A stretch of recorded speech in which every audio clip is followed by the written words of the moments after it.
Hello दोस्तों, कैसे हो? आपका स्वागत है त्रिपाण स्टडी सेंटर में। आज जो हम करने जा रहे हैं क्लास 12 एनआईएस बोर्ड का जो है चैप्टर नंबर 15। चैप्टर 15 जो है ज्योग्राफी का है यानी भूगोल का है, जिसमें आज हम करेंगे बायोम्स यानी जीवोम्स। जो है काफ़ी महत्वपूर्ण टॉपिक रहेगा। इसमें हम इकोसिस्टम इन्वायरमेंट के बारे में विस्तार पूर्वक चर्चा करेंगे और प्लांट एनिमल के बारे में भी डिस्कस करेंगे। ये टॉपिक कई मायने में हर एक क्लास के बच्चों के लिए इम्पोर्टेंट है, जिनके चैप्टर में जो है बायोम्स है, चाहे वो कंपटीशन की तैयारी कर रहे हो या जो भी कर रहे हो, उनके लिए काफ़ी महत्वपूर्ण साबित होने वाला है। लेकिन आपको पता है, चैप्टर स्टार्ट करने से पहले एक बात जो मैं हमेशा कहता हूँ, जिसको आपको सोचना भी चाहिए, विचार भी करना चाहिए और अमल भी करना चाहिए, वो ये है कि जब भी वीडियो देखिए पूरा देखिए, क्योंकि अधूरा जानकारी सदैव खतरनाक होता है। साथ में एक इम्पोर्टेंट बात ये भी रहता है, अगर आप पहली बार वीडियो देख रहे हो तो लाइक शेयर सब्सक्राइब करना मत भूलना, क्योंकि दोस्तों लाइक कीजिएगा तो बनाने वाले का मनोबल बढ़ता है, सब्सक्राइब कीजिएगा तो इससे ये होता है कि जब भी मैं कोई वीडियो डालूंगा उसका नोटिफिकेशन आपको समय रहते मिल जाएगा। और देखिए, शेयर का मतलब ये होता है कि आपके थ्रू ना जाने किन बच्चों को हेल्प मिल जाए, ये आप भी नहीं जानोगे, इसलिए जो है आप शेयर जरूर करो, ठीक है। व्हाट्सएप स्टेटस पे भी लगाओ। दोस्तों एनआईएस सेंटर जो है कई मानने में बहुत से बच्चों के लिए हेल्पफुल है, चाहे वो 8th क्लास हो, 9th 10th 11th 12th हो, चाहे वो एनआईएस बोर्ड के बच्चे हों, ठीक है, चाहे बीए एमए के बच्चे हो, सभी क्लासों के लिए कुछ ना कुछ जो है त्रिपाण सेंटर में उपलब्ध है। तो इसलिए आपके लिए ज़रूरी है कि आप सब्सक्राइब करके इसको चैनल को जो है सेव कर लो, नहीं तो बाद में अगर रिसर्च करोगे तो शायद आपको ये चैनल प्राप्त ना हो। तो इसलिए सोचना नहीं, विचार नहीं करना है, सब्सक्राइब करके जो है अपने पास सेव करना है। दोस्तों ये तो बात था आपके लिए, लेकिन आप देखते हैं हमारा आज टॉपिक क्या है।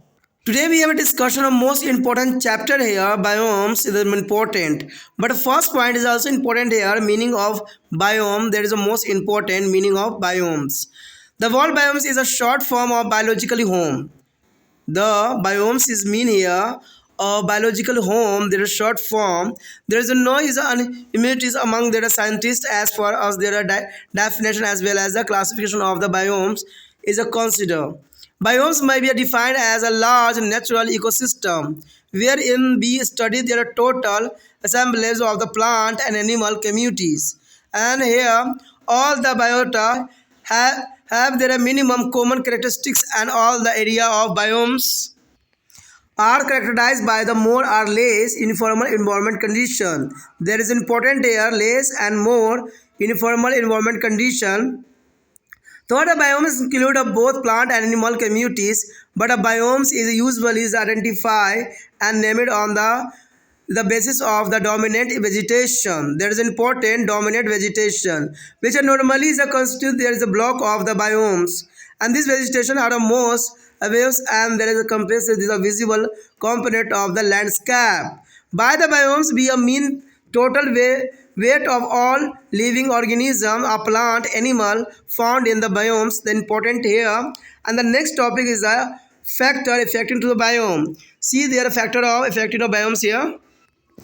The factor affecting the biomes here, there are various factors which affect the size, location and character of a biomes. Important factor are flow. There is important here, and the first point also important, length of day and the night, light and darkness. The length of the day, light and the darkness is mainly are responsible for the duration of photosynthesis. There is important here, length of day and light and darkness. This is mainly responsible for the duration of photosynthesis. And mean temperature as well as the difference in a temperature difference both diurnal and annual. To find out extremely their condition are important here. And third point here, length of growing season. The important length of growing season. And next here, precipitation, which include a total amount variation over time and the intensity. And fifth here, winds of flow, that is include the speed, direction, duration and frequency. The important here. And the next point is soil types, and next here slope, and next here drainage and other plant and animal species. There is the most important point here. यहाँ पर जो हमारे समक्ष आया है जीवोम्स का अर्थ, देखिए बहुत काफ़ी महत्वपूर्ण यहाँ पर चैप्टर जीवोम्स है और इसी का अर्थ यहाँ पर जानने को हमें मौका मिला है। तो जीवोम्स शब्द जैविक घर का संक्षिप्त रूप है, यानी जैविक घर के नाम से जाना जाता है। जहाँ तक जीवोम की परिभाषा एवं वर्गीकरण का संबंध है, वैज्ञानिक इस संदर्भ में एक मत नहीं है। जीवोम का एक वृत्तीय प्राकृतिक पारितंत्र के रूप में परिभाषित किया जा सकता है, जो कि काफ़ी महत्वपूर्ण है। यानी प्राकृतिक पारितंत्र, जिसमें हम पौधे और जानवरों के समुदाय के कुल संकलन का अध्ययन भी करते हैं। यानी इसमें जानवरों और समुदाय के कुल जो है, पौधों के जो है समुदाय के कुल संकलन का अध्ययन करते हैं। यहाँ पर सभी जीव जंतुओं के न्यूनतम सामान्य विशेषताएं होती है और जीवों के सभी क्षेत्रों में प्रायः सामान्य पर्यावरणीय परिस्थितियाँ पाई जाती है। हालांकि जीवों, पौधे और जीव प्रणाली समुदाय दोनों ही सम्मिलित होते हैं, परंतु साधारणतः ये एक जीवों को वहाँ की जो है प्रमुख वनस्पति के आधार पर जाना जाता है। तो ये काफ़ी महत्वपूर्ण है कि एक जीवों को वहाँ के प्रमुख जो है वनस्पति के आधार पर जाना जाता है, और ये बहुत काफ़ी इंपॉर्टेंट बात रखता है। और उसी के आधार पर उसका जो है नामकरण भी होता है। ठीक है, ये वनस्पति वहाँ के भूदृश्य को जो है स्पष्ट रूप से परिलक्षित करने वाली एक घटक के रूप में देखा जाता है। बायोम मास से हमारा अभिप्राय है जीवों में पाए जाने वाले सभी जीवित जीवाणुओं और पौधों और प्राणियों के कुल भार से लिया जाता है, जो कि काफ़ी महत्वपूर्ण है। उसके पश्चात हमारे समक्ष है जीवों को प्रभावित करने वाला कारक। देखिए, जीवों को जो प्रभावित करने वाला कारक है काफ़ी महत्वपूर्ण है। तो इसके कुछ कारक है जो कि काफ़ी महत्वपूर्ण रखता है, जो कि इसको काफ़ी प्रभावित करता है। बहुत से कारक हैं जो जीवों का कार्य, स्थिति और उसकी विशेषताओं को प्रभावित करते हैं, और महत्वपूर्ण कारक जो है इनमें से कुछ यहाँ पर दिया हुआ है।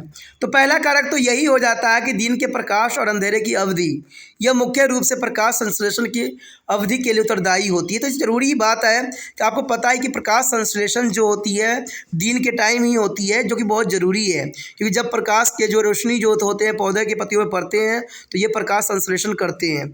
यानी दिन के प्रकाश और अंधेरे की अवधि, यह मुख्य रूप से प्रकाश संश्लेषण को जो अवधि को लिए उत्तरदायी होते हैं। देखा जाए तो औसत तापमान तथा ताप परिसर, यानी औसत तापमान तथा ताप परिसर चरम दशाओं को जानने के लिए दैनिक तथा वार्षिक दोनों ही कंडीशन उपलब्ध कराते हैं। उसके पश्चात है वर्धन काल की अवधि। वर्धन काल की अवधि जो होती है काफ़ी महत्वपूर्ण यहाँ पर अपना स्थान रखता है। उसके पश्चात है यहाँ पर वर्षण, जिसके अंतर्गत वर्षण की कुल मात्रा एवं समय और तीव्रता के अनुसार इसमें परिवर्तन सम्मिलित होते हैं। तो ये भी पॉइंट काफ़ी महत्वपूर्ण रखता है। पवन प्रवाह, गति, दिशा और अवधि और अंतराल सब कुछ सम्मिलित यहाँ पर होते हैं, जो कि इसकी विशेषता को दर्शाता है। उसके बाद मृदा के प्रकार, कैसे उस वहाँ पर मिट्टी पाई जाती है, तो ये भी बात काफ़ी इंपॉर्टेंट रखता है कि मिट्टी का जो प्रकार है किस प्रकार है। और अगली पॉइंट यही दर्शाता है कि ढाल, यानी किस प्रकार के ढलान है। ढलान भी बहुत काफ़ी महत्वपूर्ण स्थान रखता है। उसके पश्चात अफवाह तंत्र, अफवाह तंत्र भी, ड्रेनेज सिस्टम भी काफ़ी महत्वपूर्ण यहाँ रखता है। और अन्य पौधे पशुओं की जातियाँ, कि वहाँ पर किस प्रकार के पौधे और पशु जो है वहाँ पर रहते हैं, तो ये भी चीज़ काफ़ी प्रभावित करने वाले कारक हो सकते हैं। The next topic is the most important here, classification of the biome. There is important here, classification of biome. There are two major bases of the classify the biomes here. Two measures classifies the base. In this section, we will be discussed two classification will be simple and widely used. The base of the two classification and the various type and description below. The first here factor here. The one of there is the basis of the climate with a special emphasis and the ability of the moisture. The first here important classification here on the basis of the climate with the special emphasis and ability of the moisture. According to this basis, biomes are determined by the degree to which is the moisture is available to plants in a scale hanging from the abundant forest biome. Abundant here mean to the forest biomes to be almost as scarce a desert biome. The desert biomes is important here, but within each of biomes is a condition of the temperature are the vastly different from a low to high altitude and the low to the high latitudes. Consequently, there is a need to be subdivides each biomes in the further subtypes. However, condition to this classification, and there are four major types of biomes here. The four major types biomes is important here.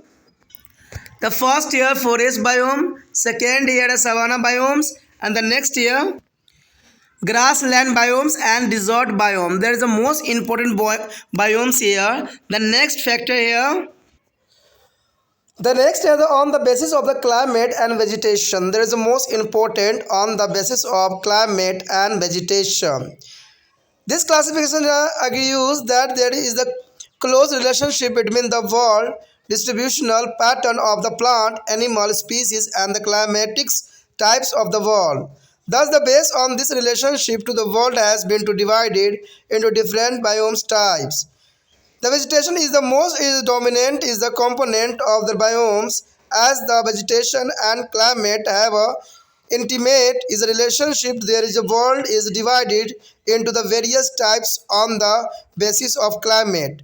Further, these climate based biomes are divided into the various subtypes on the basis of vegetation. Look at the table number 15.1 given below. There is a most important table here.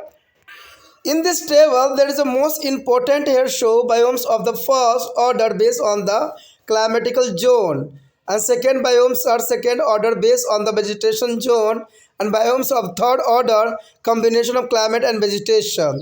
The first here tropical biomes. Tropical biome is the three types here. Tropical forest biomes.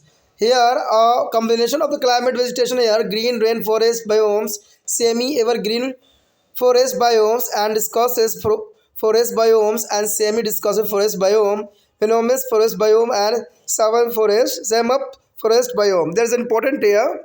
And the next here, savanna biomes. Savanna biome is the most important here. Savanna biomes forest is the most important first, and savanna is a grassland biomes the second. The next here, desert biomes. Desert biomes here dry and arid to the desert biomes and semi-arid biomes is important here. The second here, temperate biome. Temperate biomes is the here arboreal forest biome and taiga forest biome. There is a Northern American biome and a Strix biomes, mountain forest biome. And second temperature discussion forest biomes is there are two types here, North American biomes and European biome. And the next third here, temperate grassland biomes. There is a Sobe steppes biomes and Northern America, Parises biomes and Pampa biomes. The next here, the Mediterranean biomes. There are Australian grassland biomes and warm temperate here. There is important on the southern hemisphere biomes is a part of the Mediterranean biomes. The next here, Tundra biome. Tundra biomes here is the most important. Terracotta tundra biomes and alpine tundra biomes is the important here. From the table 15.1, it is quite clear that is a number of biomes are found in the different part of the globe. For a detail is studied three biomes, one from the each is a climatical zones has been to selected, and those three biomes are here. The evergreen rainforest biomes, and second here the temperate grassland biomes, and third is there the Arctic tundra biomes. The three types are the most important biomes here, and discussion to one by one. But first of all, यदि हम जीवोम्स के वर्गीकरण करें तो काफ़ी महत्वपूर्ण रहेगा। यहाँ पर जीवोम का जो वर्गीकरण करना बहुत काफ़ी महत्वपूर्ण है। कहते हैं जीवोम के वर्गीकरण के दो प्रमुख आधार माने जा सकते हैं, और इस भाग में हम दो वर्गीकरण के आधार के बारे में चर्चा करेंगे जो असामान्य और सब जगह प्रयोग किए जा सकते हैं। इन दो वर्गीकरण के आधार जो है इनकी विभिन्न प्रकार के चर्चा नीचे दिए गई है जो कि काफ़ी महत्वपूर्ण है। अगर हम पहले की बात करें तो जलवायु के आधार पर निम्न सदरता की उपलब्धता पर विशेष बल दिया गया है, यानी जलवायु के आधार पर जिसमें आर्द्रता की उपलब्धता पर विशेष बल दिया गया है। और इस आधार के अनुसार जीवों के निर्धारण आर्द्रता की उपलब्धता की मात्रा के अनुसार किया जा सकता है। जहाँ पर आर्द्रता प्रचुर मात्रा में उपलब्ध होती है वहाँ जो है वन जीवों की प्रधानता रहती है, और जहाँ आर्द्रता कम होती है वहाँ मरुस्थलीय जीवों की होती है। परंतु प्रत्येक जीवों में जो है तापमान की दशाएं भिन्न उच्चवाचों और जो है भिन्न अक्षांशों के मध्य भिन्न भिन्न होती है। ठीक है, तो ये बहुत काफ़ी महत्वपूर्ण बात यहाँ पर रखता है कि तापमान की दशाएं भिन्न उच्चवाचों और जो है भिन्न अक्षांशों के मध्य भिन्न भिन्न होती है। परिणाम स्वरूप प्रत्येक जीवों को उस विभाग में बांटने की आवश्यकता पड़ती है, और इस वर्गीकरण के अनुसार जीवों के चार प्रमुख प्रकार जो यहाँ दिए गए हैं काफ़ी महत्वपूर्ण है। एक तो होता है वन जीवों, दूसरा है सवाना जीवों, और तीसरा जो है घास भूमि जीवों और मरुस्थलीय जीवों। देखिए काफ़ी महत्वपूर्ण है और इसके बारे में जानना काफ़ी दिलचस्प रहेगा, और हम जानेंगे भी कि वन जीवों, सवाना जीवोम्स और घास भूमि जीवोम्स और जो है मरुस्थलीय जीवोम्स में क्या विशेषता और किस क्षेत्र में ये पाए जाते हैं। जलवायु एवं वनस्पति के आधार पर जो है व्योम को बांटना काफ़ी महत्वपूर्ण बन जाएगा यहाँ पर। और इस वर्गीकरण तर्क जो है पौधे और प्राणी जाति की जो है विश्व वितरण प्रारूप को जो है विश्व के जलवायु प्रकारों से घनिष्ठ संबंध को दर्शाया गया है, जो काफ़ी महत्वपूर्ण है। यानी इस वर्गीकरण का तर्क जो है पौधों और प्राणी जातियों के विश्व वितरण प्रतिरूप का विश्व के जलवायु प्रकारों से घनिष्ठ संबंध को यहाँ माना गया है। अंततः इस संबंध के आधार पर विश्व को विभिन्न जीवों में विभाजित करना काफ़ी महत्वपूर्ण बन जाता है यहाँ पर कि विभिन्न जीवों को कैसे हम विभाजित किया जा सकता है। जीवों का सबसे प्रमुख घटक जो है वनस्पति ही है। देखिए दोस्तों, बहुत काफ़ी महत्वपूर्ण बात यहाँ है कि जीवों का सबसे प्रमुख घटक जो है वनस्पति को ही माना गया है, क्योंकि वनस्पति और जलवायु का जो है काफ़ी घनिष्ठ संबंध है, यानी काफ़ी गहरा संबंध है वनस्पति और जलवायु का, क्योंकि ये दोनों जो है एक दूसरे के पूरक होते हैं। इसलिए विश्व के जलवायु को अनुसार विभिन्न जो है जीवों में बांटा जा सकता है और पुण्य इन जलवायु आधारित जीवों को जो है वनस्पति के आधार पर विभिन्न उप विभागों में बांटा भी गया है। नीचे दी गई सारणी जो है 15.1 में आप देखिएगा कि इनको जो है उप विभागों में भी विभक्त किया गया है और इनकी काफ़ी विशेषताओं को यहाँ पर जो है उजागर करने की कोशिश किया गया है। देखिए यहाँ पर जलवायु और वनस्पति के आधार पर जीवों के वर्गीकरण किया गया है, जो कि काफ़ी महत्वपूर्ण है। कहते हैं पहले के अगर रूप में देखें तो प्रथम क्रम के जीवों दिखाया गया जिसमें जलवायु पर आधारित होती है। द्वितीय क्रम में जो है जीवों को दर्शाया गया जहाँ वनस्पति पर आधारित होती है, और तृतीय क्रम में जीवों को जो है जलवायु और वनस्पति पर आधारित होती है। तो ये काफ़ी महत्वपूर्ण है। अगर पहले पॉइंट की हम बात करें तो उष्णकटिबंधीय जीवोम आता है, ठीक है। उष्णकटिबंधीय जीवोम जो है प्रथम नंबर पे है, जिसके द्वितीय में आता है उष्णकटिबंधीय वन जीवोम, यानी उष्णकटिबंधीय वन जीवोम, और तृतीय में जो आ जाता है यहाँ पर सदाहरित वर्षा वन जीवोम आता है, यानी सदाहरित वर्षा वन आता है। अर्धसदाहरित वन जीवोम आता है, पनपती वन जीवोम आता है, और अर्धपनपती वन जीवोम इसके अंतर्गत आता है, और मोनानिन वन जीवोम और दलदलीय वन जीवोम। तो ये काफ़ी महत्वपूर्ण यहाँ पर बात रखता है, ठीक है। आगे देखते हैं इसके और भी कौन कौन से प्रकार हैं। उसके पश्चात आता है दूसरे स्थान पे सवाना जीवोम, ठीक है, जिसके अंतर्गत जो तीसरे नंबर पे आएगा सवाना वन जीवोम, सवाना घास भूमि जीवोम, और जो है काफ़ी महत्वपूर्ण है। उसका तीसरे जो है मरुस्थलीय जीवोम आता है, जिसमें शुष्क मरुस्थलीय जीवोम और शुष्क जीवोम आता है, जो कि काफ़ी यहाँ पर महत्वपूर्णता को दर्शा रहा है। उसके पश्चात आता है शीतोष्ण कटिबंधीय। देखिए शीतोष्ण कटिबंधीय के अंतर्गत जो है बेरियल वन जीवोम आता है, जिसमें टेंगा वन जीवोम के अंतर्गत आता है, और इसको दो भागों में विभक्त किया गया है, उत्तरी अमेरिकन जीवोम और एशियाटिक जीवोम। तो काफ़ी महत्वपूर्ण यहाँ पर बात आया है। और साथ में जो है पर्वतीय वन जीवोम भी इसके अंतर्गत आता है। उसके बाद तीसरे नंबर पे जो है शीतोष्ण कटिबंधीय पर्वतीय वन जीवोम, यानी इसके अंतर्गत जो है दो है उत्तरी अमेरिकन जीवोम, यूरोपियन जीवोम। उसके बाद तीसरे नंबर पर शीतोष्ण कटिबंधीय घास भूमि जीवोम, यानी काफ़ी महत्व है। कहते हैं इसमें जो है सोवी स्टेपे जीवोम्स, उत्तरी अमेरिकन पेरिस जीवोम्स और जो है पंपा जीवोम आता है। उसके बाद भूमध्य सागरीय जीवोम के अंतर्गत जो है ऑस्ट्रेलियंस घास भूमि जीवोम्स और दक्षिण गोलार्ध जीवोम आता है, ठीक है। और उष्ण शीतोष्ण जीवोम जो है खुद ही काफ़ी इंपॉर्टेंट अपना मान रखता है। उसके पश्चात आता है टुंडा जीवोम, जिसके अंतर्गत जो है अंटार्कटिका टुंडा जीवोम आता है, यानी अंटार्कटिका टुंडा जीवोम आता है, और स्पाइंस टुंडा जीवोम्स आता है, जो कि काफ़ी महत्वपूर्ण है। कहते हैं इसमें बिल्कुल स्पष्ट हो गया इस सारणी को देखने के बाद इसके नाम से कि विश्व के विभिन्न भागों में बहुत से जीवोम पाए जाते हैं, इसमें कोई दो राय नहीं है। और विश्व अध्ययन के लिए 3 जीवोम अर्थात प्रत्येक जलवायु कटिबंधियों से एक जीवोम को चुना गया है। तो ये काफ़ी महत्वपूर्ण रहेगा। यहाँ पर जो है 3 दिखाए गए हैं, 3 जीवोम, जिसमें सदाहरित वर्षा वन जीवोम काफ़ी महत्वपूर्ण है, शीतोष्ण कटिबंधीय घास भूमि जीवोम्स और अंटार्कटिका टुंडा जीवोम्स, ये काफ़ी महत्वपूर्ण है। और आगे हम इन्हीं के जो है चर्चा करेंगे और जानने की कोशिश करेंगे कि इसका क्या महत्व है। इसी के साथ जो है दोस्तों हमारा टॉपिक आज खत्म हो रहा है, ठीक है। अगर आपको अच्छा लगा तो लाइक शेयर सब्सक्राइब जरूर कीजिए। अगर पहली बार अगर आप वीडियो देख रहे हो, पहली बार मेरे चैनल पे आए हो, तो सब्सक्राइब करना आपका फ़र्ज़ बन जाता है। सब्सक्राइब करने से ये होगा कि जो भी मैं आप क्लास के रिगार्डिंग कोई भी वीडियो डालूंगा उसका नोटिफिकेशन जो है समय समय पर आपको प्राप्त होता रहेगा। अगर सब्सक्राइब नहीं कीजिएगा, अगर आप दोबारा से त्रिपाण सेंटर पर आने की कोशिश कीजिएगा तो वहाँ पर आप त्रिपाण लिखिएगा तो जो है वो त्रिपस कर देगा, ठीक है। जो आप गूगल पर सर्च स्केल को तिरपस कर देगा, जिससे वजह से आप जो है मेरे वीडियो का जो है फ़ायदा नहीं उठा पाओगे। तो सोचिए मत, विचार मत कीजिए, सब्सक्राइब कीजिए। आप सोचते होइएगा कि मेरे जो एग्ज़ाम खत्म हो जाने के मेरा क्या ज़रूरत है तिरपान स्टडी सेंटर से, ठीक है, तो इसलिए सब्सक्राइब नहीं करने को सोचिएगा। लेकिन दोस्तों ऐसा नहीं है, तिरपान स्टडी सेंटर जो है बहुत हेल्पफुल है।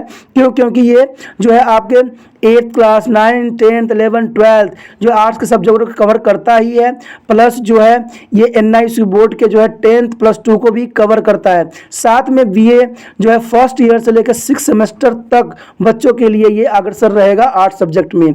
तो सोचिए नहीं, विचार नहीं कीजिए, काफ़ी जो है तिरपान स्टडी सेंटर का फ़ायदा ही फ़ायदा है, ठीक है।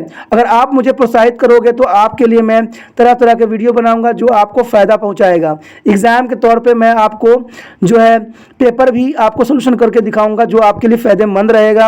अगर नहीं सब्सक्राइब कीजिएगा, मेरा मनोबल घटेगा, तो हो सकता है कि आपको फिर दोबारा मैं ना वीडियो बनाऊं और आपको फ़ायदा ना पहुंचाऊं। तो अभी भी नहीं सोचिए, मेरा जितना आप फैलाइएगा, जितने दूसरे बच्चों के साथ शेयर कीजिएगा, उतना जो है मैं आपके लिए कार्य करने में अग्रसर रहूँगा, ठीक है दोस्तों। इसलिए सोचिए मत, विचार मत कीजिए, अभी सब्सक्राइब कीजिए और अपने व्हाट्सएप स्टेटस पे लगाइए और दूसरे बच्चों के साथ भी शेयर कीजिए, ठीक है दोस्तों। अपना ध्यान रखना, बाय।